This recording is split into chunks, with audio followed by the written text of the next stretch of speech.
Hello, bachcho. Let's read the question. The orbital velocity of a body at height h above the surface of Earth is 36% of that near the surface of the Earth of radius r. If the escape velocity at the surface of Earth is 11.2 km per second, then its value at the height h will be. सो बच्चों first of all तो हमें consider करना है as a planet earth को, जिसका मास मान लेते हैं m और रेडियस मान लेते हैं r। अब बच्चों इसको डायग्रामेटिकली अगर शो करें तो let O be the centre of the earth और इसके नियर एक सैटेलाइट है, तो ये मान लेते हैं इस सैटेलाइट की जो हाइट है अर्थ सरफेस से वो नेग्लिजिबल है। इट मीन्स इसका डिस्टेंस सेंटर ऑफ अर्थ से क्या हो जाएगा, that will be the radius of earth.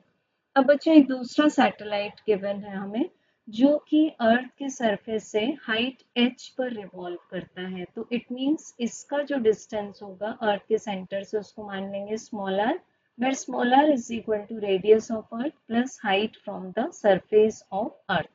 अब बच्चों हमें गिवन है कि orbital velocity at height h है 36% of orbital velocity near the surface of earth. So it means यहाँ पर हमारे पास में यह आ जाता है इक्वेशन नंबर 1। सो लिख सकते हैं V O H is equal to 36 divided by 100 times V O N. अब ये कैंसिल होगा तो हमें फ्रैक्शन मिल जाएगा 9 डिवाइडेड बाय 25। तो ये हुआ इक्वेशन नंबर सेकेंड। अब escape velocity from surface of earth given है 11.2 किलोमीटर पर सेकेंड। तो बच्चों escape velocity at height h को हम किस तरह से रिप्रेजेंट कर सकते हैं, square root of 2 times G M divided by r plus h। अब अगर हम लोग इक्वेशन नंबर 2 को रेफर करेंगे तो हमें कंपैरिजन मिलता है that escape velocity is square root of 2 times of the orbital velocity।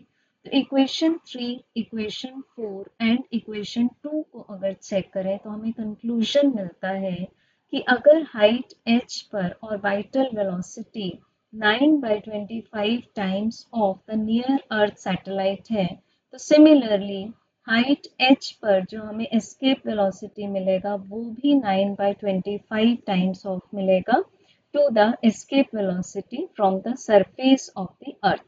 तो यहाँ हम निकाल सकते हैं कि escape velocity at height h फ्रॉम इक्वेशन नंबर 3 ये भी मिल जाएगा 9/25 of 11.2 kilometre per second. So correct answer will be option number C. Thank you.